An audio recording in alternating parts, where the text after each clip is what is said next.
हाँ, good morning बच्चों। Hello. आप लोग लॉकडाउन में आगे पढ़ाई कर रहे हैं, ये हमें मालूम है, और बहुत अच्छा प्रिपरेशन कर रहे हैं। और हमारा जैसा चैनल आपके लिए लगा हुआ है और लगे रहेंगे, जैसा आप पढ़ते रहिए और अपने अनुभव शेयर करते रहिए हमारे केमिस्ट्री चैनल पर, जिसका नाम आप लोग सभी जान चुके हैं अच्छे से। बार बार बोलना है ना कि लगेगा कि हमारे बच्चे ध्यान नहीं दे रहे हैं, ऐसा नहीं है। राम सर जान रहे हैं कि आप लोग पूरा ध्यान दे रहे हैं और अच्छे से पढ़ रहे हैं, ठीक है। तो हमारे चैनल केमिस्ट्री प्लानेट 20 पर आप बने रहें, ठीक है। तो आज हम लोग जो टॉपिक यूज करने वाले हैं, उन्हें जरा हम लोग ध्यान से समझें कि कौन सा हम लोग टॉपिक यूज करने जा रहे हैं। आज हमारा टॉपिक है आइसोमेरिज्म। आइसोमेरिज्म क्या है उसे जरा हम लोग समझ लें।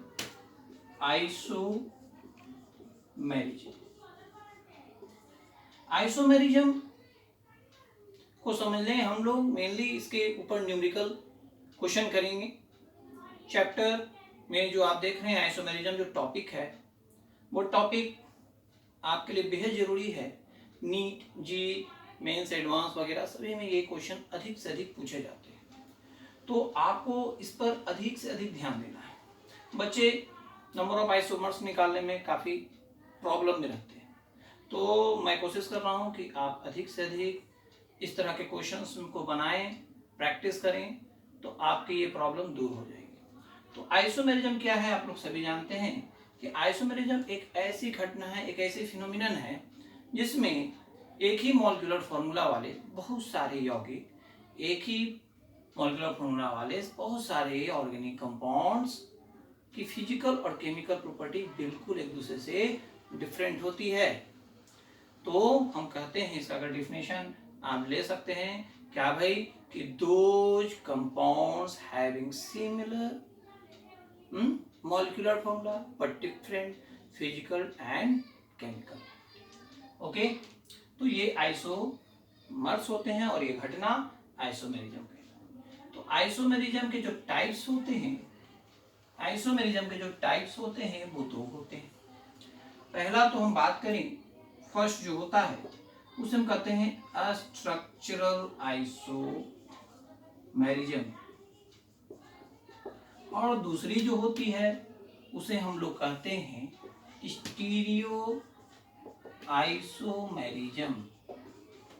दोनों में देख रहे हैं। स्ट्रक्चरल आइसोमेरिज्म ये क्या होता है, इसे हम जानेंगे। पहले इसकी हम बात कर लें कि इसके टाइप्स कितने पढ़ने होते हैं हमें।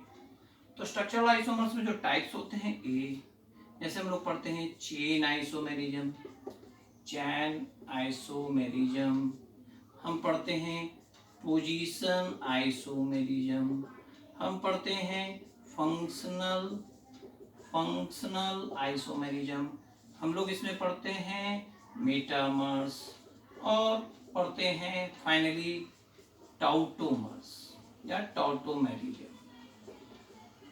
मेटामेरिज्म भी बोल सकते हैं, और जो इसमें पाए जाएंगे वो मेटामर्स होंगे। स्टीरियो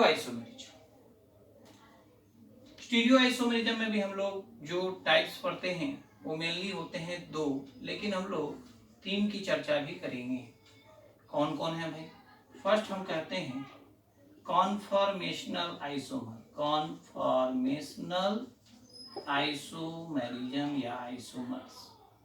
ओके, दूसरी नंबर होती है ज्योमेट्रिकल आइसोमेरिज्म, जिसे हम शॉर्ट में GI कहते हैं।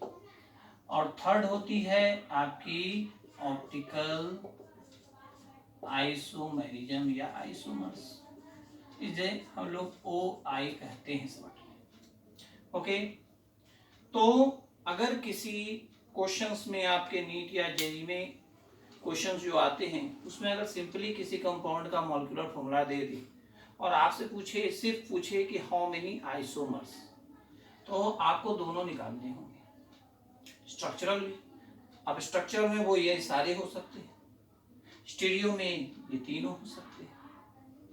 ओके, लेकिन अगर उसने स्पेसिफाइड कर दिया कि आप ये मॉलिक्यूलर फॉर्मूला है, उसका आप ऑल स्ट्रक्चरल आइसोमर्स पॉसिबल निकालिए, तो आपको इस कैटेगरी में जाने की जरूरत नहीं है। लेकिन यदि, फिर से सुन ले, अगर स्पेसिफाई क्वेश्चन हो जाए, क्वेश्चन में स्पेसिफिकेशन हो जाए कि आपको ओनली उस मॉलिक्यूलर फॉर्मूला वाले का स्ट्रक्चरल आइसोमर्स निकालना है, तो आप इस कैटेगरी में नहीं जाए। और यदि उसने क्वेश्चन में पूछ लिया कि आप ये मॉलिक्यूलर फॉर्मूला वाले ऑर्गेनिक कंपाउंड के स्टीरियो आइसोमर्स टोटल काउंट करके बताएं, तो आप इस कैटेगरी से अलग हो जाते हैं अगर स्पेसिफाई कर दिया तो। लेकिन सिर्फ लिख दे कि भाई ऑल आइसोमर्स आप बताएं, तो दोनों निकालना पड़ेगा, इधर भी निकालना पड़ेगा और इधर भी निकालना। बात समझ गए? तो हम एक एक करके जानेंगे कैसे स्ट्रक्चरल आइसोमर्स हम फाइंड करेंगे, स्टीरियो आइसोमर्स कैसे फाइंड करेंगे, तो हम आगे बढ़ें और ये दोनों में थोड़ा डिफरेंस भी जानते हुए हम बात करें। थ्योरी जो हम पढ़ाएंगे उस थ्योरी में इसकी ब्रीफ डिस्कशन होंगे, लेकिन मैं यहाँ न्यूमेरिकल टर्मिनोलॉजी को यूज कर रहा हूँ, यहाँ न्यूमेरिकल में सॉल्व करने की कोशिश करूँगा, सॉरी क्वेश्चंस प्रॉब्लम्स मैं इसे सॉल्व करने की कोशिश करूँगा। तो आपके न्यूमेरिकल तो फिजिकल में होते हैं, यहाँ ऑर्गेनिक है तो यहाँ पर हम न्यूमेरिकल नहीं बोल सकते हैं, हम लोग बोल सकते हैं प्रॉब्लम्स, क्वेश्चंस जो हमें मिलेंगे उसे हमें शूट आउट करना है। तो हमें इस प्रॉब्लम को शूट आउट करने के लिए हमें क्या करना हो, थोड़ा हम ब्लैक पेन ले लें, 1 मिनट।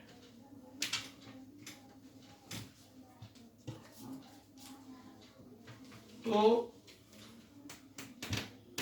मुझे क्या करना होगा, मुझे करना होगा कि सबसे पहले हम स्ट्रक्चरल आइसोमर्स के जान लें और स्टीरियो आइसोमर्स दोनों को बारी बारी से समझ लें, तो हमें समझाना और क्वेश्चन बनाना आसान होगा। स्ट्रक्चरल आइसोमर्स क्या है? दोनों सबसे पहले आइसोमर्स हैं। तो स्ट्रक्चरल आइसोमर्स होते क्या है? तो अगर आपके कोई ऑर्गेनिक कंपाउंड लेते हैं, जैसे बात करते हैं C4H10, इसका नाम है ब्यूटेन, ठीक है, सभी जानते हैं। अब अगर मैं इसका मॉलिक्यूलर फॉर्मूला से स्ट्रक्चरल फॉर्मूला बनाना शुरू करूं, एक्सपेंडेड स्ट्रक्चरल, तो मैं कितने पॉसिबल इनके स्ट्रक्चर बना सकता हूँ? 1 2 3 4। पहले तो मैं कार्बन ऐसे लेकर CH3 CH2 CH2 CH3, एक पॉसिबल स्ट्रक्चर ये बन गया। दूसरा अगर हम चाहें तो यहां देख रहे हैं कि मैंने चेन लिया 1 2 3 4, ऐसा एक चेन नॉर्मल फॉर्म। सबसे पहला जो आइसोमर्स बनेगा इसका ये नॉर्मल फॉर्म है, इसे नॉर्मल ब्यूटेन कहते हैं क्योंकि ये स्ट्रेट चेन बना है, कोई ब्रांचेज इसमें नहीं। दूसरा अगर हम लेते हैं तो 3 कार्बन को एक साथ रखें और एक कार्बन को अगर हम कोशिश करें, एक कार्बन को अगर हम कोशिश करते हैं तो कहाँ रख सकते हैं? तो एक कार्बन को अगर हम यहाँ रखते हैं तो फिर से नॉर्मल हो जाएगा, और यहाँ भी रखते हैं तो फिर से वही पहले वाला। तो इस कार्बन को सिर्फ हम बीच में रख सकते हैं। इस आधार पर यहाँ 3 हाइड्रोजन, यहाँ 1 हाइड्रोजन, यहाँ 3 हाइड्रोजन और यहाँ 3 हाइड्रोजन। अब काउंट कीजिए, हाइड्रोजन और कार्बन दोनों में सेम है, 1 2 3 4 1 2 3 4 कार्बन सेम है, हाइड्रोजन 3 2 5 2 7 3 10 और यहाँ 3 3 6 3 9 1 10।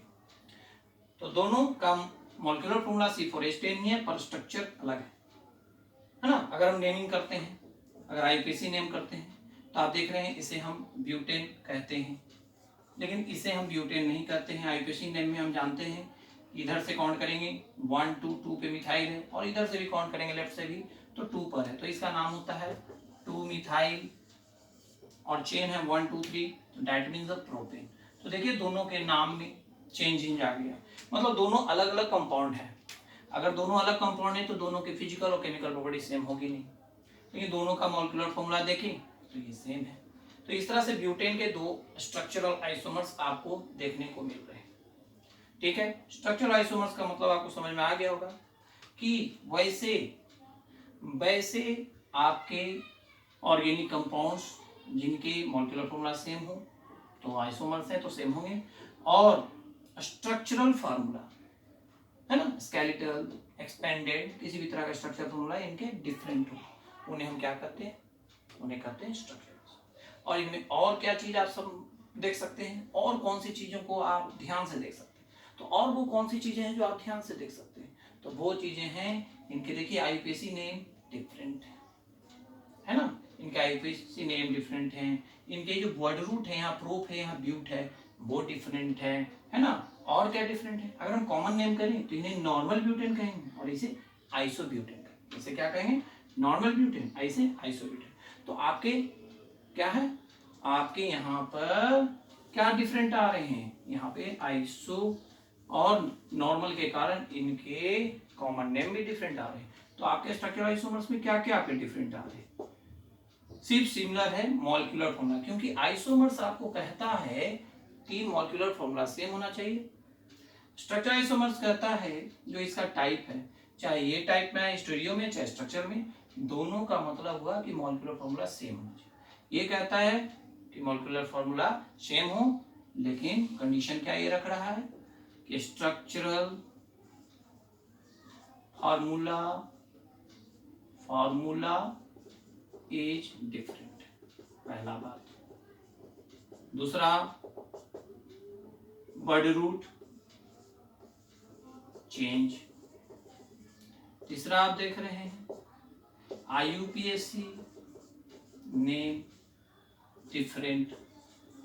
और क्या देख रहे हैं, और देख रहे हैं कॉमन नेम में भी different, common name different, is different, is और आर डिफरेंट, जितने आइसोमर्स होंगे ना आप कह सकते हैं, तो सब डिफरेंट। यहाँ ये स्ट्रक्चरल आइसोमरिज्म में। और बात करें हम स्टीरियो आइसोमरिज्म, आप लोगों ने नोट कर लिया हो तो मैं साफ कर दूं। और बात करते हैं हम स्टीरियो आइसोमरिज्म में। स्टीरियो आइसोमरिज्म, यहाँ पर वर्ड जो आ रहा है स्टीरियो, ये जो वर्ड देख रहे हैं स्टीरियो, स्टीरियो का मतलब होता है, इस स्टीरियो का मतलब होता है एक सेंटर, जिस सेंटर के चारों हमारे जो ऑर्गेनिक कंपाउंड है, ऑर्गेनिक कंपाउंड में आप सभी जानते हैं कि कार्बन से बने हुए कंपाउंड को ही हम ऑर्गेनिक कंपाउंड कहते हैं, है ना। तो ऑर्गेनिक कंपाउंड जब हमारा कार्बन का बना हुआ है, तो कार्बन की विशेषता जो आप जानते हैं कि वो टेट्रावैलेंट होता है। तो अगर कार्बन के चारों ओर अगर ये जो ग्रुप्स लगे हुए रहते हैं, ये जो एटम लगे हुए रहते हैं, ये चारों ओर मान लेते हैं ये ABCD कोई एटम या ग्रुप लगे हुए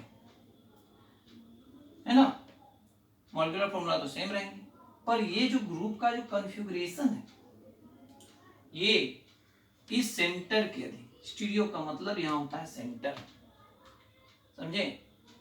तो यहाँ पर जो आपका कार्बन है, वो कार्बन के चारों तरफ लगे हुए जो ग्रुप हैं, एटम्स हैं, वो अगर डिफरेंट होते हैं,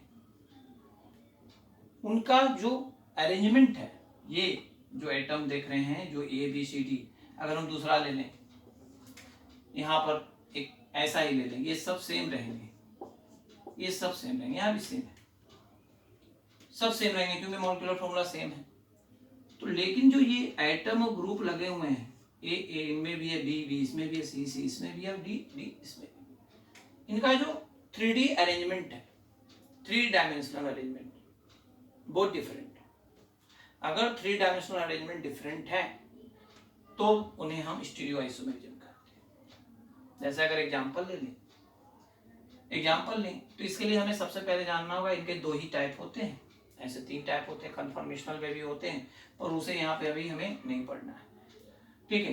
तो हम लोग बात करते हैं, 2 होते हैं, कौन भाई, ज्योमेट्रिकल आइसोमेरिज्म और ऑप्टिकल आइसोमेरिज्म। तो ज्योमेट्रिकल आइसोमेरिज्म और ऑप्टिकल आइसोमेरिज्म में क्या डिफरेंसेस है, उसे जानने के पहले हम ये बात कर रहे हैं कि स्टीरियो आइसोमेरिज्म का मतलब क्या होता है। तो वैसे मॉलिक्यूल्स जिनके मॉलिक्यूलर फॉर्मूला सेम हो, बट जो 3D अरेंजमेंट होते हैं एटम्स और ग्रुप्स का, वो डिफरेंट होते हैं, ओके। तो इसे हम कहते हैं स्टीरियो आइसोमेरिज्म। अब इसके बारे में मैं बात करूं, पहले मैं पढ़ लूं GI और OI।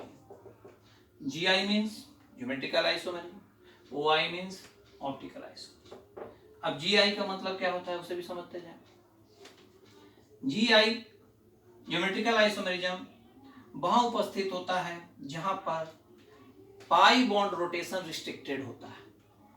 अगर पाई बॉन्ड है और उसके रोटेशन में रिस्ट्रिक्शन है तो वहां ज्योमेट्रिकल आइसोमेरिज्म मिलेगा। जैसे अगर आपके पास इथीन है, पाई बॉन्ड का मतलब कम से कम डबल बॉन्ड होना चाहिए।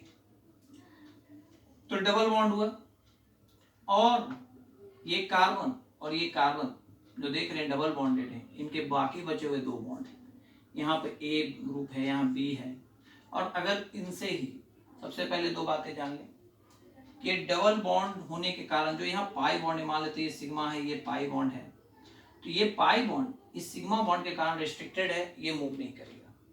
ये दोनों कार्बन रिस्ट्रिक्टेड हो जाते हैं, मूव नहीं करते हैं, पर इनसे लगे हुए ग्रुप ये रोटेट कर सकते हैं। ठीक है, तो यहां पर हम बात करते हैं, इसको हम जरा पिक्चराइज करके देख सकते हैं कि अगर कार्बन का हम सिग्मा बॉन्ड बनाते हैं, एक कार्बन का सिग्मा बॉन्ड, ओके, और 2 बॉन्ड आप देख रहे हैं ऐसे, ये दोनों कार्बन हैं, और यहाँ पर ए बी, यहाँ पर ए बी, यहाँ है ए बी, ओके, क्लियर। अब कार्बन के 4 बॉन्ड होते हैं, 1 2 3 देख चुके हैं, इस कार्बन के भी 1 2 3 देख चुके हैं। तो 4th बॉन्ड कहाँ जाएगा? तो 4th बॉन्ड जो है वो पाई बॉन्ड बनाएगा, ये पाई बॉन्ड है। ये जो 4th बॉन्ड है मैं इसे दिखा दे रहा हूँ ब्लू से, ये दोनों एक दूसरे से अटैच्ड है। तो आप देखिए इस चीज को हम दिखा रहे हैं कि मान लेते हैं ये सिग्मा बॉन्ड है 2 कार्बन के बीच, तो सिग्मा बॉन्ड जो बनते हैं वे टू द एक्सिस बनते हैं, लेकिन जो पाई बॉन्ड बनते हैं ये पाई बॉन्ड है, ये पाई बॉन्ड है, ये एक दूसरे के सामने देख रहे हैं पैरेलल है। तो ये पाई बॉन्ड जो बनते हैं आप लोग जानते हैं कि पार्श जो लेटरल ओवरलैपिंग है, जिसे हम साइडवेज ओवरलैपिंग करते हैं, इतना बड़ा ये बॉन्ड होता नहीं है। इसे मैं दिखा रहा हूँ इस प्रकार से, जैसे ये कार्बन है, मान लेते हैं 2 मेरे हाथ है, ये 2 कार्बन है। अब ये 2 कार्बन है, तो ये आपस में जो बॉन्ड बनाएंगे तो इनके पास 4 बॉन्ड है। ये मान लेते हैं आपका 1 बॉन्ड है, ये 2nd है, 3rd है, और ये 4th है। ये इसी तरह यहाँ भी, तो मैं 4th बॉन्ड को भी हटा रहा हूँ, आपको 3 आगे बॉन्ड दिखा रहा हूँ। तो ये सिग्मा बॉन्ड है।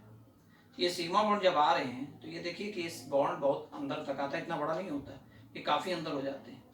और ये देखिए पाई बॉन्ड सिर्फ टच कर रहा है, सिग्मा बॉन्ड डायरेक्ट ओवरलैपिंग में है और पाई बॉन्ड सिर्फ टच कर रहा है। देख रहे हैं, देख पा रहे हैं आप लोग? तो ये पाई बॉन्ड सिर्फ टच कर रहा है दोनों, ये साइडवेज ओवरलैपिंग है, और सिग्मा बॉन्ड डायरेक्ट, ये काफ़ी मजबूत होता है। तो अगर ये पाई बॉन्ड है और मैं ये सिग्मा बॉन्ड को घुमाना चाहूँ तो सिग्मा बॉन्ड तो घूम जाएगा, ये नहीं टूटेगा, लेकिन पाई बॉन्ड एक दूसरे से देखिए, पाई बॉन्ड का जो रिलेशन है आप ऐसे देखें हट रहा है, ऐसे देखें हट रहा है, किसी भी एंगल से देखें, आपका पाई बॉन्ड सिग्मा बॉन्ड को रोटेट करने पर, ये सिग्मा बॉन्ड को रोटेट करने पर ये पाई बॉन्ड देखिए स्प्लिट हो रहा है, टूट रहा है, उनका रिलेशन खत्म हो रहा है। इस कारण यहाँ पे कहा जाता है कि ज्योमेट्रिकल आइसोमेरिज्म का पहला कंडीशन है जहाँ पे रिस्ट्रिक्टेड पाई बॉन्ड, रिस्ट्रिक्शन है कि पाई बॉन्ड को आप मूव नहीं कर सकते। ठीक है, अगर पाई बॉन्ड घुमाते हो तो पाई बॉन्ड टूट जाता है और वो फिर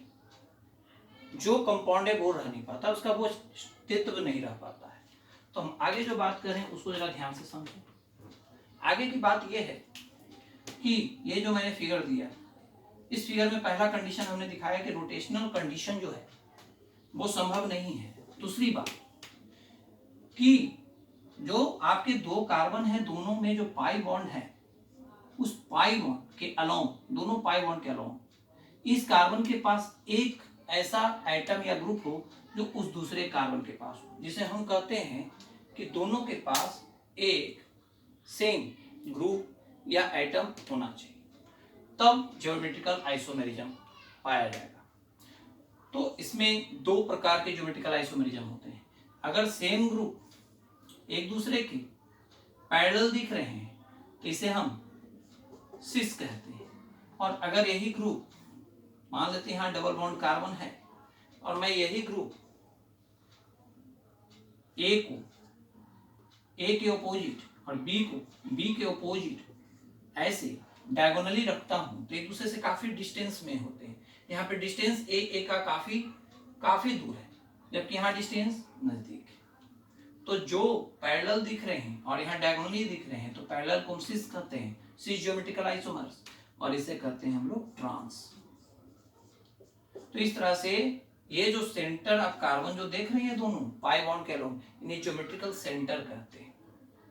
ये पूरे को ज्योमेट्रिकल सेंटर कहते हैं। तो मेरे बाद ये पहला आपने देखा स्टीरियो आइसोमरेजम। तो आप इसका एग्जांपल भी देख सकते हैं। एग्जांपल जैसे आप ले लिए CH double bond CH, CH3, CH3 और 1 2 तो ही गया, sorry, double bond H H CH3।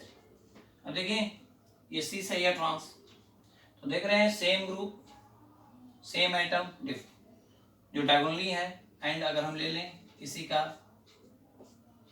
CH3 H यहाँ ही, अब ये H को नीचे कर दें और CH3 को ऊपर, तो क्या हो जाएगा, ये इसका ट्रांसफॉर्म या सिस फॉर्म, ये सिस, क्योंकि यहाँ पर आप देख रहे हैं दोनों ग्रुप और आइटम पैरेलल है और यहाँ डबल। तो ये हो गया आपका ज्योमेट्रिकल आइसोमरिज्म। और आगे बात करते हैं ऑप्टिकल आइसोमरिज्म की। तो स्ट्रक्चर आप समझ चुके हैं। ज्योमेट्रिकल ऑप्टिकल आइसोमरिज्म में आपके पास ऑप्टिकल आइसोमरिज्म कहाँ होगा? ऑप्टिकल आइसोमरिज्म के लिए आपके पास एक कार्बन ऐसा होना चाहिए जो अनसिमेट्रिकल होना चाहिए। अनसिमेट्रिकल कार्बन का मतलब है, अगर हम OI पढ़ रहे हैं ऑप्टिकल आइसोमरिज्म, तो उसके लिए आपका जो कार्बन है उनके 4 बॉन्ड होते हैं, है ना, और वो चारों बॉन्ड में 4 अलग अलग एटम या ग्रुप होने चाहिए, चारों डिफरेंट होने चाहिए, पहला कंडीशन। तो पहला कंडीशन से भी अगर नंबर 1 कर दिया जाए तो सबसे पहले कार्बन को 4 डिफरेंट एटम या ग्रुप होने के लिए 4 सिग्मा बॉन्ड होने चाहिए, यानी सिंगल बॉन्ड। इसका मतलब है कि कार्बन को सबसे पहले तो sp3 हाइब्रिडाइज होना होगा। तो नंबर 1 कंडीशन है ऑप्टिकल आइसोमरिज्म के लिए कि अगर आपका कोई ऑप्टिकल आइसोमरिज्म शो करता है तो उसमें सबसे पहले लिया गया कार्बन sp3 हाइब्रिडाइज होगा। दूसरा नंबर कि अगर sp3 हाइब्रिडाइज है तो वहां कहीं कोई डबल बॉन्ड नहीं होगा, that means all are sigma bonded, single bonded. तो कार्बन के चारों जो 4 बॉन्ड हैं उन चारों बॉन्ड से जुड़े हुए 4 एटम या 4 ग्रुप हो सकते हैं, 2 एटम 2 ग्रुप हो सकते हैं, 3 एटम 1 ग्रुप हो सकते हैं, लेकिन ये चारों अगर डिफरेंट हैं तो ये भी ऑप्टिकल आइसोमरिज्म शो कर सकते हैं। ऐसा कार्बन जो sp3 हाइब्रिडाइज हो और चारों डिफरेंट एटम या ग्रुप से बॉन्डेड, इनके 4 बॉन्ड हो, तो ऐसे कार्बन को हम कायरल कार्बन कहते हैं या स्टीरियो कार्बन कहते हैं। ऐसे कार्बन को हम लोग कायरल कार्बन या स्टीरियो कार्बन कहते हैं, और इस सेंटर को हम स्टीरियो सेंटर भी कहते हैं। इस कार्बन को सेंटर मानते हुए इसे हम स्टीरियो सेंटर भी कहते हैं। तो स्टीरियो सेंटर 2 होते हैं, एक ज्योमेट्रिकल स्टीरियो सेंटर, एक ऑप्टिकल। तो वहां पर मैंने दिखाया अभी कार्बन का बॉन्ड बनाकर डबल बॉन्ड वाला GI में, वो स्टीरियो सेंटर था, वो ज्योमेट्रिकल स्टीरियो सेंटर था, ये ऑप्टिकल स्टीरियो। तो इसका हम एग्जांपल देते हैं। अगर आपके पास है C, यहाँ CH3, यहाँ H, यहाँ पर C2H5 और यहाँ पर Cl। तो देखिए यहाँ 2 एटम है, 2 ग्रुप है और चारों एक दूसरे से डिफरेंट हैं। तो यहाँ पर ये कार्बन क्या हो गया, कायरल कार्बन हो गया, स्टीरियो से कार्बन हो गया या कायरल सेंटर हो गया। और याद रखिए जिस भी ऑर्गेनिक मॉलिक्यूल में कम से कम एक कायरल सेंटर होता है वो 100% ऑप्टिकल आइसोमर्स होता है। लेकिन एक बात और ध्यान दीजिए कि ऑप्टिकल आइसोमरिज्म में कभी कभी ऐसा होता है कि एक से अधिक कायरल सेंटर होने के बाद भी वो ऑप्टिकल आइसोमर्स नहीं होता है, क्योंकि वहां पर आपका एक सेंटर दूसरे के सेंटर की ऑप्टिकल एक्टिविटी को कैंसल करता है। ये सारे आप लोग ब्रीफली पढ़ेंगे, इनके अलग अलग टॉपिक्स में, अलग अलग वीडियोज में पढ़ेंगे। अब हम लोग कोशिश करते हैं कुछ न्यूमेरिकल्स को बनाने की जो इनसे रिलेटेड हैं। तो पहले मैं कुछ फॉर्मूला देना चाहूंगा। सबसे पहले आप जान लें कि स्ट्रक्चरल आइसोमर्स निकालने के लिए कोई फिक्स फार्मूला नहीं है। स्ट्रक्चरल आइसोमर्स निकालने के लिए कोई फिक्स फार्मूला नहीं है, लेकिन यदि आपको ज्योमेट्रिकल आइसोमेरिज्म स्टीरियो आइसोमेरिज्म निकालना है तो उसके लिए मैंने एक छोटी सी फार्मूला इस्तेमाल किया है। तो total number of stereo isomers के लिए सबसे पहले आपको क्या करना होगा, तो मैंने एक फार्मूला तैयार किया है। उस फार्मूला के अधीन आपको क्या करना होगा, सबसे पहले क्या करना होगा, अगर आपको टोटल नंबर स्टीरियो आइसोमेरिज्म करना है तो उसके लिए एक सिंपल फार्मूला है, number of isomers that mean the stereo isomers equal to 2 पर पावर n, ये फार्मूला।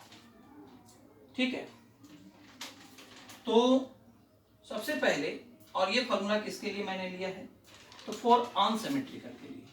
अगर आपके पास फॉर अनसिमेट्रिकल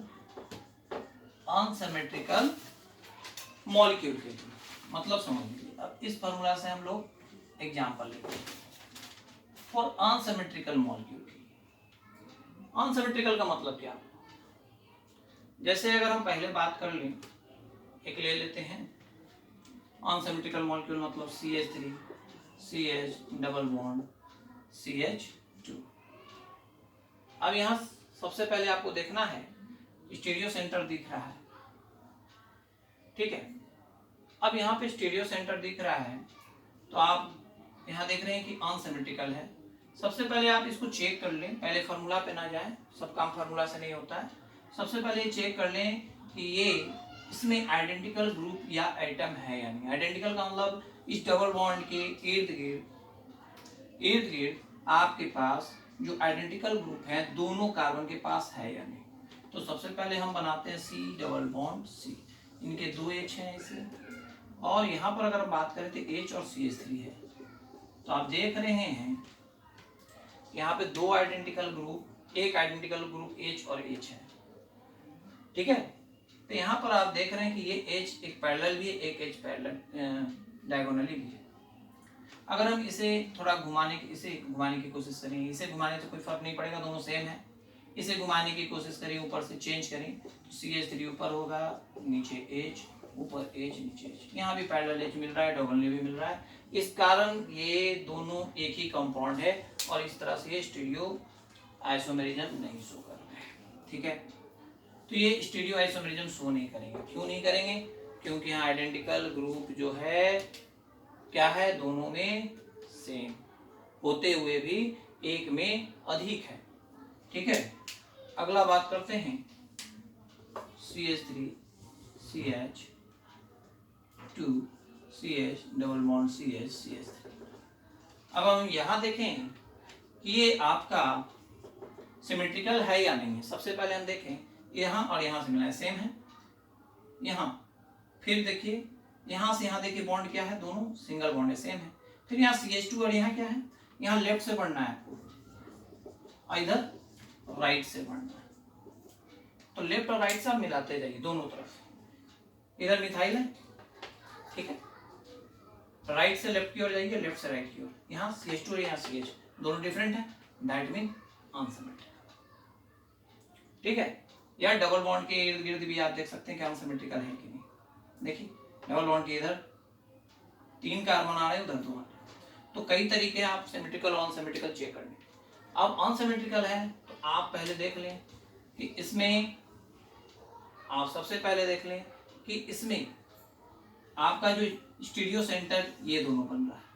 स्टीरियो सेंटर बन रहा है कौन, ये दोनों एक स्टीरियो सेंटर, इसे एक स्टीरियो सेंटर माना जाएगा। अब इसके अकॉर्डिंग हम 2 C सब ट्रांस बनाने की कोशिश करते हैं। ये C है, ये C है डबल बॉन्ड, यहाँ H है, यहाँ H है, फिर CH3 है, यहाँ CH2 CH3 है, CH2 CH3 है।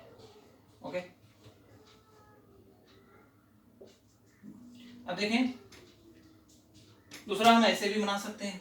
तो यहाँ H पैरेलल हमने रखा, तो एक आइडेंटिकल ग्रुप सेम है इसमें, इसलिए ये ज्योमेट्रिकल आइसोमर शो कर सकता है। देखते हैं कर पा रहा है या नहीं।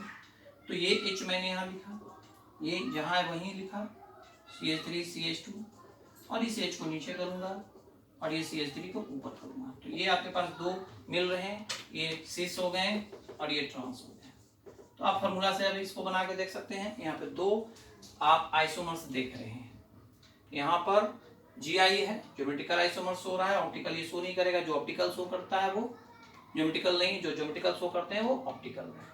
लेकिन कुछ कुछ केसेज में दोनों शो करते हैं, वो बताया जाएगा। लेकिन अभी आप देखें वो कोऑर्डिनेशन कंपाउंड में बताया जाता है। यहाँ पर हम देख रहे हैं कि ज्योमेट्रिकल आइसोमर्स ये दो हैं, ये स्टीरियो आइसोमर्स के श्रेणी में आते हैं और ये दो हैं।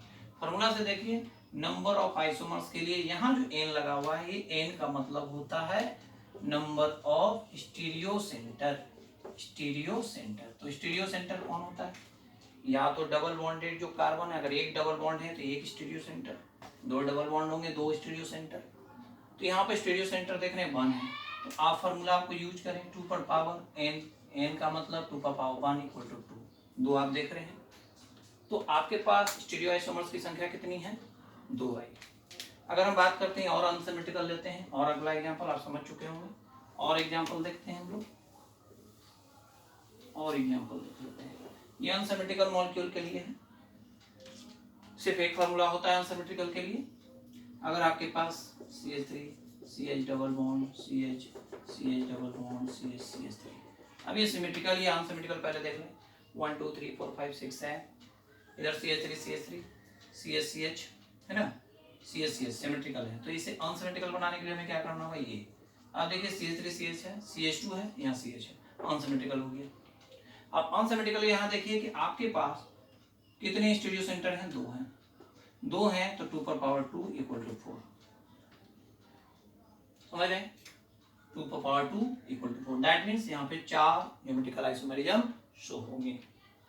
अब कैसे हो सकते हैं? तो आप बना सकते हैं, पहले हम इधर चेंज करके बना सकते हैं, एक इधर से चेंज करके बना सकते हैं। पहला नंबर, अगर हम यहाँ ये C और CH है, दोनों डबल बॉन्ड ले लेते हैं। बाकी आप देख रहे हैं यहाँ H है, ऊपर कर दीजिए, और यहाँ H ऊपर, ये CH3 यहाँ नीचे लगा दीजिए।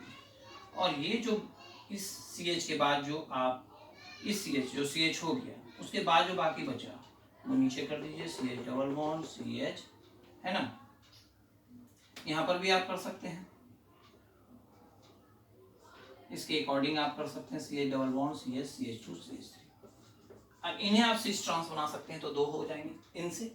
ये सिस मैंने बनाया, H नीचे कर दीजिए, इसे ऊपर कर दीजिए, ट्रांस। अब दूसरा आप बना सकते हैं, इन्हें कांस्टेंट कर दीजिए, CH3 CH double bond CH।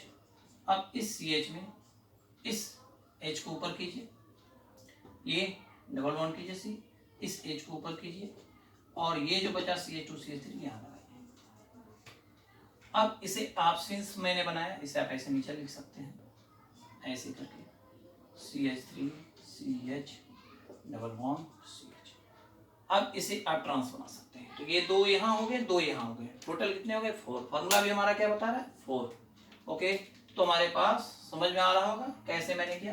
पहले मैंने एक बार फिर से आप देख लें, मैंने क्या किया, मैंने क्या किया कि पहले इससे मैंने सिस बनाया और इसका ट्रांस बना लें, इसे नीचे करें, इसे ऊपर करें, और इसका मैंने क्या किया, इसे कांस्टेंट किया, इसमें कोई चेंज नहीं किया, जैसे है। इस C से जुड़ा हुआ है, देख रहे हैं, ये C CH में है, यहाँ तक है, तो इसको मैंने क्या किया है, CH double bond CH CH3, ये कैसे है।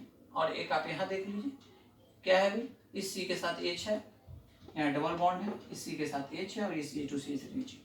अब यहाँ मैंने बनाया है क्या, सिस, और इसे आप इसे कांस्टेंट रखें, इसे ट्रांस कर दें, मतलब इसे नीचे कर दें, इसे ऊपर कर दें। ये हो गया आपका क्या, क्या हो गया, 2 और 2, 2 यहाँ 2 यहाँ, टोटल 4 आइसोमर्स। अब बात करते हैं हम लोग सिमेट्रिकल। अगर स्टीरियो सेंटर का जो मॉलिक्यूल लिया गया है वो अगर सिमेट्रिकल है, तो उसके लिए मैंने एक फॉर्मूला बनाया है ना। तो फोर सिमेट्रिकल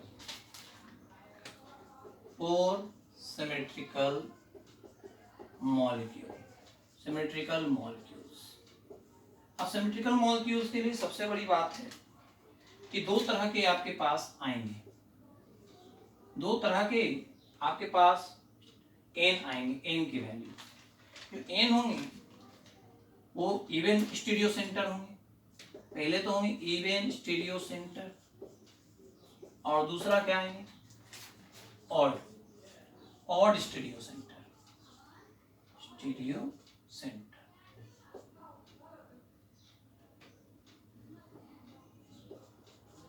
स्टीरियो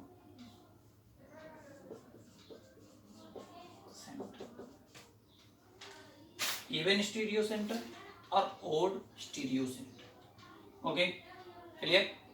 तो इवन स्टीरियो सेंटर का मतलब है यहाँ पर आपके पास एन आएंगे 2 4 6 वगैरह और यहाँ एन क्या आएंगे 1 3 5। अब यहाँ पर बात कर रहे हैं कि यहाँ पर जो फॉर्मूला सिर्फ एक फॉर्मूला यूज होगा और वो फॉर्मूला होगा 2 to the power n minus 2 to the power n by 2 minus 1, 2 to the power n और minus 2 to the power n by 2 minus 1। यहाँ पर एक प्रॉब्लम आएगा कि अगर आपका ओड स्टीरियो सेंटर है तो इन्हें दो भाग में बांटा जाएगा।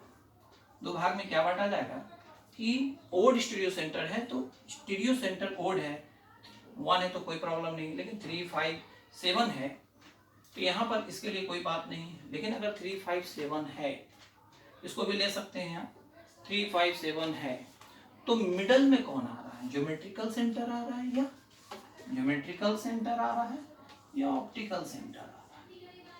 अगर ज्योमेट्रिकल सेंटर आ रहा है तो उसके लिए फॉर्मूला होगा 2 to the power n minus 2 n minus 1 by 2। और अगर ऑप्टिकल सेंटर आ रहा है तो उसके लिए फॉर्मूला होता है 2 to the power n minus 1। Okay तो ये फॉर्मूला है आपके पास। तो इस पे आप जितने भी तरह की स्टीरियो प्रॉब्लम है, स्टीरियो आइसोमेरिज्म निकालने के, वो सभी आप बना सकते हैं बहुत अच्छे से। अब जैसे हम लोग एग्जांपल्स ले सकते हैं, तो एग्जांपल्स में अगर हम बात करें, कुछ एग्जांपल लेते हैं, जैसे यहीं पे एग्जांपल ले लेते हैं। पहले हम बात इसका एग्जांपल लेते हैं। अगर इवन स्टीरियो सेंटर है, सिमेट्रिकल मॉलिक्यूल पहले चेक करें कि सिमेट्रिकल है या अनसिमेट्रिकल। जैसे हम ले लेते हैं CH3 CH double bond CH CH3। अब देखें यहाँ CH3 है, लेफ्ट से राइट बढ़ी है ना, राइट से लेफ्ट, दोनों CH है, डबल बॉन्ड है, दैट मीन सिमेट्रिकल है। अब यहाँ पर जो आपके पास स्टीरियो सेंटर है वो क्या है, 2 नहीं, तो हमें वो बनाना होगा, है ना। तो स्टीरियो सेंटर अगर हम बात करें तो इस जगह पर CH3 में हम बना सकते हैं, इस जगह पर क्या भाई C2H5 CH CH3 तो 1 2 3 4। हाँ अब देखिए ये सिमेट्रिकल है। अभी भी अगर हम देखें तो सबसे पहले एक और प्रॉब्लम आ रही है, पहले हम दूसरा हम एग्जांपल लेते हैं CH3 CH double bond CH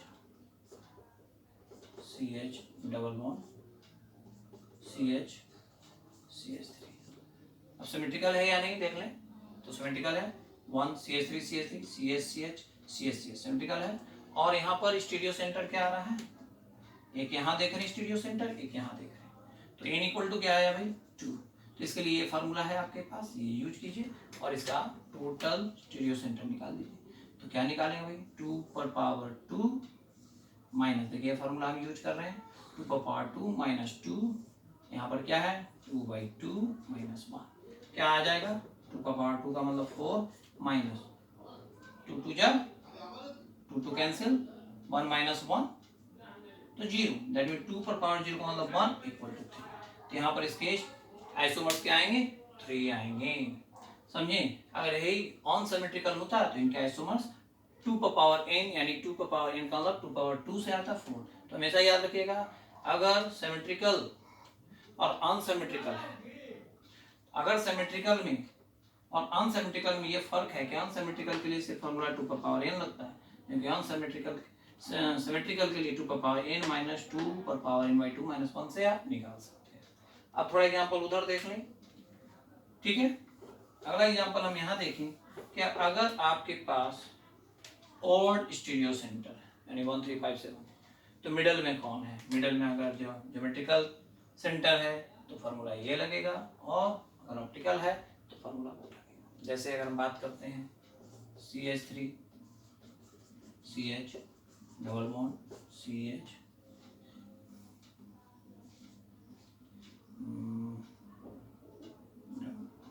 CH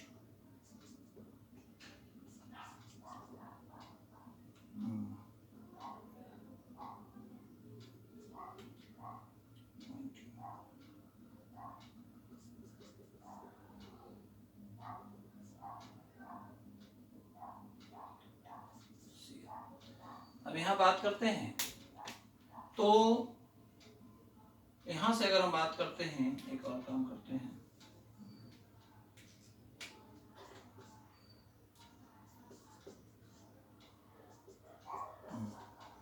अब यहाँ पर बात किया जाए तो Cl Cl दिख रहे हैं, ऊपर में CH3 दिख रहे हैं, यहाँ CH CH है, यहाँ पे देखिए फिर CH है ना, और यहाँ भी CH आप देख रहे हैं, यहाँ एक डबल बॉन्ड दिख रहे हैं। तो ये आपके पास सिमेट्रिकल मॉलिक्यूल्स हैं। अब यहाँ पर आप देखें कि स्टीरियो सेंटर कितने हैं। तो एक स्टीरियो सेंटर यहाँ दिख रहे हैं, और कोई स्टीरियो सेंटर है? तो हाँ है, यहाँ पर ऑप्टिकल सेंटर है। कैसे? इस कार्बन के 4 बॉन्ड है, 1 2 3, इधर का ग्रुप कुछ दिख रहा है, ये हाइड्रोजन है। अगर इसको हम साफ करके ऐसे बना दें तो एक ग्रुप ये हो गया, एक ग्रुप क्लोरीन हो गया, एक ग्रुप CH3, और ये डिफरेंट। इधर भी वही चीज है, मैंने दिखाया है। अगर H नीचे कर देते 1 2 3 और ये 4, तो आपके पास 1 2 और 3 कितने हो गए?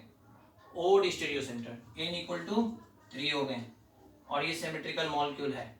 ठीक है, अगर 20 से डिवाइड किया जाए तो लगभग सिमेट्रिकल आपको मिलेंगे। तो ये सिमेट्रिकल मॉलिक्यूल है। तो हम क्या कर सकते हैं भाई सिमेट्रिकल मॉलिक्यूल में?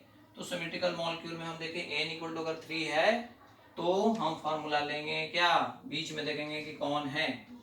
तो बीच में हमारा पड़ रहा है कौन? ज्योमेट्रिकल सेंटर पड़ रहा है बीच में। यहाँ है, या यहाँ ही रहता, यहाँ भी रख सकते थे, ठीक है, यहाँ भी रख सकते। तो यहाँ पे हो जाएगा, चलिए इस तरह का अगर मान लेते एग्जाम्पल हो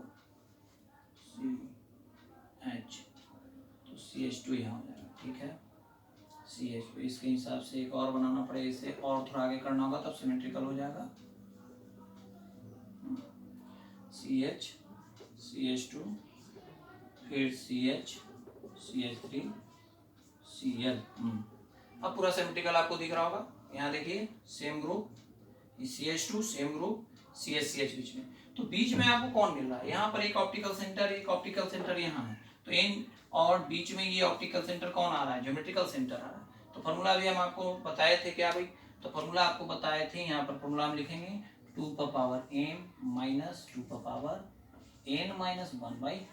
ये फॉर्मूला मैंने दिया है। अब इस फॉर्मूला पे आप बनाए तो n आपका है 3, n क्या है? 3। तो आप n इक्वल टू 3 है तो आप इसको यूज कीजिए, यूज करें तो 2 का पावर 3 माइनस 2 का पावर 3 माइनस 1/2, क्या आएगा? 2 का पावर 3 माइनस 3 माइनस 1, तो 2/2, दैट मीन्स क्या आना है? 2 का पावर 3 माइनस 2। ओके, 2 का पावर 1 है तो यहाँ पर 2 का पावर 0 होता तो हो जाता 1। तो अंतर क्या आ रहा है? 2 का पावर 3 का दैट मीन्स 8 और माइनस 2 इक्वल टू 6 आइसोमर्स। तो 6 ज्योमेट्रिकल और ऑप्टिकल आइसोमर्स यहाँ आएंगे, यानी टोटल स्टीरियो आइसोमर्स की संख्या होगी 6। तो इस तरह से आप बना सकते हैं। बात रही स्ट्रक्चरल आइसोमर्स की, तो उसके भी कुछ क्वेश्चन हम लोग कर लेते हैं। तो आपको समझ में आ गया होगा कि किस तरह से आपको बनाना है। अगर मिडल में आपको ज्योमेट्रिकल देखना है या ऑप्टिकल। अगर ज्योमेट्रिकल है तो आपको फॉर्मूला लगाना है 2 to the power n minus 2 to the power n minus 1/2। और अगर ज्योमेट्रिकल नहीं है, ऑप्टिकल बीच में है, मिडल में है, तो आपको फॉर्मूला लगाना है 2 का power n minus 1 to power n minus 1। ये फॉर्मूला आपको लगाना है। तो इसे प्रैक्टिस करेंगे तो याद हो जाएगा ये फॉर्मूला। जितना प्रैक्टिस करेंगे उतना ही आपके लिए अच्छा होगा। ठीक है, 2-3 फॉर्मूले हैं, उसको याद रखें। अब जैसे हम बात करते हैं कुछ क्वेश्चंस पर जो आपको स्ट्रक्चरल आइसोमर्स से क्वेश्चन किए जाते हैं। तो जेईई नीट में पूछे गए कुछ क्वेश्चंस को हम देख लेते हैं। जैसे यहाँ पे क्वेश्चन पूछा जा रहा है कि the number of structural isomers for C6H14। यहाँ क्वेश्चन है, क्वेश्चन लिखा हुआ है the number of structural isomers of C6H14 is और आर, यार लिख दीजिए, है ना। ये क्वेश्चन आपके पास है। तो ऑप्शन ए है 4, बी है आपके पास 3, सी है आपके पास 6 और डी है आपके पास 5। तो नंबर ऑफ स्ट्रक्चर्स, सबसे पहले देखें कि वो अल्केन है, अल्कीन है या अल्काइन है। सबसे पहले देखा C6H14। तो आप देखिए यहाँ पे C6H14 है, हम सॉल्यूशन कर रहे हैं, ठीक है। तो यहाँ n इक्वल टू कितना है 6। अब 6 है तो यहाँ पर ये क्या आया हमें, तो आप यहाँ देखिए H को लिखिए, यहाँ पे लिखिए 2 इंटू 6 को रखिए। तो 2 इंटू 6 में कितना ऐड करना पड़ेगा, तो 2। तो डेट मीन्स यहाँ फॉर्मूला आ रहा है 2n, 6 का मतलब n प्लस 2। तो टोटल आपका जो फॉर्मूला आ रहा है वो आ रहा है C, 6 की जगह n, और ये H के साथ क्या है n, 2n प्लस 2। तो ये फॉर्मूला आप याद कीजिए किसका है, तो ये फॉर्मूला है अल्केन का। दैट मीन्स यहाँ अल्केन है, अल्केन है तो यहाँ कहीं पे भी पाई बॉन्ड वगैरह नहीं होगा। और पाई बॉन्ड नहीं होगा, दूसरी बात है कि अगर हम बात करें साइक्लिक का, तो साइक्लिक का स्ट्रक्चर भी नहीं बनेगा, क्योंकि यहाँ पर अनसैचुरेशन है ही नहीं, ये सैचुरेटेड फॉर्म है C6H14। तो यहाँ जो भी कंपाउंड बनेंगे वो सभी बनेंगे आपके open chain, that mean aliphatic. तो हम एलिफेटिक का स्ट्रक्चर बनाना शुरू करेंगे। स्ट्रक्चरल आइसोमर्स के लिए कोई फार्मूला नहीं है, आपको बनाना पड़ेगा, प्रैक्टिस करना पड़ेगा, ठीक है। तो उसके लिए वो बनाते हैं। तो सबसे पहले तो आपका एक नॉर्मल बनेगा 1 2 3 4 5 6, 1 2 3 4 5 6 बना लिए फर्स्ट नंबर। अब आप हाइड्रोजन ऐड कर दीजिए, खुद भी कर सकते हैं। अब 5 कार्बन को लिखिए, 5 लिखें 1 2 3 4 5, एक कहीं पर लगाइए, अब यहाँ लगा सकते हैं एक। फिर वही काम कीजिए 1 2 3 4 5, 1 2 3 4 5 देख रहे हैं, और इस कार्बन की पोजीशन को बदलिए, पोजीशन आइसोमर्स हो जाएगा। अगर अगले बार में अगर आप इस कार्बन को यहाँ रखते हैं तो जैसे इसका काउंटिंग होगा 1 2, तो इधर राइट से होगा 1 2, तो दोनों सेम होंगे, इसलिए अब इसका पोजीशन एक यहाँ फिक्स होगा, एक यहाँ। तो आपने चेन को बदला, अभी फिर पोजीशन को बदला, फिर आप चेन को बदल सकते हैं। अभी 5 कार्बन का आपने चेन लिख लिया और उसमें पोजीशन आपने चेंज किया इस ग्रुप का। अब आप 4 कार्बन ले सकते हैं 1 2 3 4, और 2 जो बचे कार्बन को आप ऐसे ले सकते हैं अलग अलग पोजीशन पे, एक ही पोजीशन पे भी ले सकते हैं आप दोनों को, एक यहाँ एक यहाँ। लेकिन दोनों को अगर यहाँ रखते हैं, नेक्स्ट सोचते हैं कि अगला आइसोमर्स ये दोनों को यहाँ रखने को होगा, तो वो सेम होगा, वो वही चीज होगा। देखिए आप करके देखिए, सी सी सी सी, अगर ये दोनों को यहाँ रखते हैं, अलग अलग रखने पर हो सकता है आप यहाँ रख रहे हैं, यहाँ रख रहे हैं, अगर फिर से इसको यहाँ कीजिए, कोई फर्क नहीं पड़ रहा है, तो ये दोनों एक ही हैं। तो आप देख रहे हैं 5 हुआ, और भी अगर हम चाहें तो करते हैं, तो देखते हैं। अभी तो 5 हमने तैयार किया, आप देख लीजिए। अगर अगला तैयार करना है तो और देख सकते हैं कैसे होगा भाई। अगला तैयार करते हैं, 5 हमने बना दिया। अब हम 3 लेते हैं 1 2 3, अब बचा 3, 3 कहाँ लगाएंगे, 2 तो यहाँ लगा देंगे, और कहाँ लगाएंगे, यहाँ 2 लगा सकते, बचा और 2, 1 2 3 4 5, एक बचा और कहाँ लगा सकते, यहाँ यहाँ यहाँ यहाँ, यही 4 पोजीशन, कहीं भी एक लगाइए, क्या फर्क पड़ता है, देखें लगा कर देखें। इसी मान लेते यहाँ लगा दिए तो 1 2 3 4 वैसा ही आ गया। दैट मीन्स यहाँ पर आपके पास मैक्सिमम जो संख्या बन रही है वो 5 है। और हमारे इस क्वेश्चन के आंसर जो हैं, आंसर सेट में अगर हम देखें तो क्वेश्चंस में भी कहा जा रहा है कि 5 ही होंगे, क्वेश्चन के आंसर्स में भी 5 ही हैं। तो मैक्सिमम इनके जो आइसोमर्स की संख्या है, स्ट्रक्चरल आइसोमर्स कह रहे हैं, तो मैंने स्टीरियो इसमें काउंट नहीं किया। स्टीरियो में ना ज्योमेट्रिकल को काउंट किया ना ऑप्टिकल को। क्यों? क्योंकि यहाँ जो कहा जा रहा है कि क्या क्वेश्चन है, the number of structural, that means अगर स्ट्रक्चरल वर्ड का यूज हो गया, this word used here in question, then you can only count structural isomers. अगर ये स्ट्रक्चरल नहीं होता, सिर्फ आइसोमर होता कि the number of isomers of C6 is 14, तो आप फिर स्टीरियो में भी जाते हैं। पर यहाँ पर आपके पास स्टीरियो भी नहीं होगा। कारण है कि ना यहाँ डबल बॉन्ड है इसमें और ना कोई स्टीरियो सेंटर है। लेकिन आपको ये बात हमेशा याद रखना चाहिए, इतना सोचना नहीं है, ये वर्ड देखना है स्ट्रक्चरल है या स्टीरियो। अगर स्ट्रक्चरल या स्टीरियो दे तो स्ट्रक्चर दे तो स्टीरियो को भूल जाए, और स्टीरियो दे तो स्ट्रक्चर को भूल जाए। बात समझ गए? और दोनों वर्ड नहीं दिए हैं तो दोनों को याद करना पड़ेगा। तो स्ट्रक्चर के लिए आपको थोड़ा मेहनत करके निकालना होगा, और स्टीरियो के लिए आपको जो फॉर्मूला है उस पर प्रैक्टिस करते हुए, है ना, स्ट्रक्चर के लिए आपको प्रैक्टिस करना होगा, और स्टीरियो के लिए आपको फॉर्मूला पर बनाकर आपको ऐसा प्रैक्टिस करना होगा कि 1 से 2 दिन में आप उसमें पारंगत हो जाइए। ठीक है, तो एक आध क्वेश्चन और देख लेते हैं भाई कि कैसा है। एक आध क्वेश्चन और देखते हैं। यहाँ पर है, how many cyclic structures are possible for C4H6। ये भी एक आइसोमर्स का ही क्वेश्चन है, पर पूछने का तरीका जरा अलग है। How many cyclic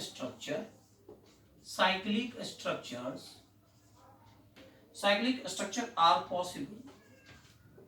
possible for C4H6। अब यहां पर ऑप्शन भी दिया हुआ है, A 3, B 5, C 6 and D 4। Cyclic के लिए सबसे पहले हम देखें सिर्फ। अब देखिए यहाँ पर आपका काम आसान कर दिया है। क्या आसानी क्या है इसमें? काम आसान ऐसे हुआ आपका कि सबसे पहले तो इसने कहा है साइक्लिक। अब साइक्लिक स्ट्रक्चर का मतलब हो गया कि ये स्ट्रक्चरल आइसोमर्स में आ गया, और उसमें भी सिर्फ साइक्लिक। तो हाउ मेनी साइक्लिक, सबसे पहले हम इस क्वेश्चन के जो मॉलिक्यूल्स का नाम दिया है उसका नाम है C4H6। आप देखिए यहाँ पर C4H6 है, तो ये सबसे पहले फॉर्मूला से आपको पता चल रहा है कि ये क्या है भाई, ये क्या है C4H6 में। अगर आप देख रहे हैं तो इसका DU आप निकालना जानते होंगे कि DU कितने हैं भाई, है ना। तो आप देख रहे हैं, ये पहले फॉर्मूला से भी आप निकाल सकते हैं, DU से भी निकाल सकते हैं। फॉर्मूला क्या है यहाँ देखिए, गौर से देखिए, यहाँ 4 है तो n = 4 है। यहाँ पर आप देखिए 2 × 4 लिखिए h के साथ, है ना। n = 4 है तो हम फॉर्मूला में ले लेते हैं c के जगह यहाँ, या 4 में यहाँ n, और h के जगह 2n क्या लगेगा, तो n की जगह पे आपको क्या लिखना है 4, और यहाँ क्या लिखना है 4। हाइड्रोजन कितना दिख रहा है 6, तो 2 4 = 8 -2, यानी किसका फॉर्मूला हुआ है। तो आप फॉर्मूला से देखिए CnH2n-2। तो ये फॉर्मूला किसका है, तो ये फॉर्मूला अल्काइन का है। अल्काइन का मतलब है कि अगर हम सिंपल इसका बनाएं तो 1 2 3 4, आपके पास एक ट्रिपल बॉन्ड, एक सिंगल बॉन्ड, यहाँ एक H, यहाँ H2, यहाँ H3। तो लेकिन स्ट्रक्चर कहा जा रहा है साइक्लिक, तो साइक्लिक कितने बन सकते हैं। तो सबसे पहले इनके पास 4 कार्बन है, तो साइकिल बनाने के लिए कम से कम 3 कार्बन की जरूरत है। अब 3 कार्बन है तो आपके पास देख रहे हैं कि यहाँ पर 2 पाई बॉन्ड है। 2 पाई बॉन्ड का मतलब है DU2 है, DU डिग्री ऑफ अनसैचुरेशन 2 है, तो यहाँ भी डिग्री ऑफ अनसैचुरेशन 2 होना चाहिए। तो एक तो साइक्लिक स्ट्रक्चर से इसका जो डिग्री है, अगर एक साइकिल है तो एक DU हुआ। अगर 2 साइकिल होता, अगर ऐसा 2 साइकिल होता तो इसका DU 2 होता। लेकिन यहाँ एक ही साइकिल बन पाएगा क्योंकि यहाँ कार्बन 4 हैं। तो साइकिल अगर आप बना रहे हैं, पहला आइसोमर्स तैयार कर रहे हैं, तो ऐसा बन सकता है। दूसरा, अगर आप इससे बड़ा बना सकते हैं तो कार्बन यहाँ 4 है तो 4 भी बना सकते हैं, लेकिन दोनों का DU 1 ही होगा। पर यहाँ DU हमें 2 करना है तो क्या करना होगा, तो एक पाई बॉन्ड लगाना होगा, एक पाई बॉन्ड यहाँ लगाना, तो DU 2 हो गया। अब कार्बन की संख्या यहाँ 3 है, पर यहाँ कार्बन कितनी है 4, तो एक कार्बन के लिए एक ग्रुप यहाँ लगाइए। देखें तो कार्बन का ग्रुप कितना हो गया, एक बन गया। तो यहाँ कार्बन कितने हैं 1 2 3 4। और हाइड्रोजन कितने हैं, यहाँ पे 2, यहाँ पे 1, यहाँ पे 1, और यहाँ पे 3। तो 2 3 4 और 3 कितना हो गया, देखिए तो यहाँ पर कितने होंगे कार्बन, हाइड्रोजन, यहाँ पे 2 हाइड्रोजन होंगे, यहाँ पे 1, यहाँ पे 1, एक नहीं, यहाँ पर 1 2 3, हाँ 1, और यहाँ पे कितने होंगे 1 2 3 1, है ना। तो आपके पास 2 3 4 हाइड्रोजन यहाँ हो गए, ठीक है। तो 4 हाइड्रोजन हो गए, जबकि यहाँ पर हाइड्रोजन कितने चाहिए, 6 ही। तो क्या ये स्ट्रक्चर संभव है, जरा देखा जाए। यहाँ कार्बन आपके पास CH2 है, यहाँ पे आपके कार्बन कितने हैं, 1 2 3 4। यहाँ पर आपके पास कार्बन थे 1 2 3 4, ठीक है, 4 हो गए, यहाँ हाइड्रोजन नहीं होंगे। और यहाँ पर CH तो 3 इधर 3 इधर, यस ये होगा। और अगला स्ट्रक्चर देखें, यहाँ कार्बन है, यहाँ कार्बन है, यहाँ कार्बन है, 4 हो गए। मॉलिक्यूलर फॉर्मूला सेम होना चाहिए, ये भी देखना है। यहाँ 2 हाइड्रोजन, यहाँ 1, यहाँ है, तो 2 2 4, 1 5 1 6, तो दैट मीन ये भी होंगे। और क्या इस साइक्लिक स्ट्रक्चर पॉसिबल है, और क्या साइक्लिक स्ट्रक्चर इससे पॉसिबल है। 3 से बना दिया, 2 से साइकिल बनता नहीं, 1 से साइकिल बनता नहीं, तो इनमें 4 है, तो 4 से मैंने पहले 3 से बनाया, 3 से बनाया तो एक कार्बन का अधिक हो रहा है, तो वो सब्स्टिट्यूशन में गया। और जब दूसरा बनाया 4 से बनाया, तो उनके सारे कार्बन यहाँ यूज हो गए। DU के लिए मुझे यहाँ पाई बॉन्ड लगाना पड़ा, क्योंकि DU यहाँ पे 2 है। DU हमें इसके फार्मूला से भी पता चल रहा है, इनके स्ट्रक्चर से भी पता चल रहा है। आप प्रैक्टिस कर सकते हैं। DU निकालने के लिए भी फार्मूले हैं जो मैंने अपने वीडियोज में दिया है, उसके लिए ब्रीफ डिस्कशन वाला वीडियो आप देखें, जिसमें अलग अलग टॉपिक्स के अलग अलग वीडियो में मैंने सबको ब्रीफली बताया है। तो ये मुमकिन नहीं है कि अगर आपको प्रॉब्लम्स सॉल्व कर रहे हैं या आपका न्यूमेरिकल बना रहे हैं और वहाँ पर हम थ्योरी कॉन्सेप्ट दें, ये मुश्किल हो जाता है, क्योंकि अगर थ्योरी बताने लगेंगे तो नंबर ऑफ क्वेश्चंस हमारे वीडियो में कम हो जाएंगे। तो आप आशा करते हैं कि आप जो हैं काफ़ी इससे सीख चुके होंगे कि किस प्रकार निकाल सकते हैं। Okay, thank you, bye.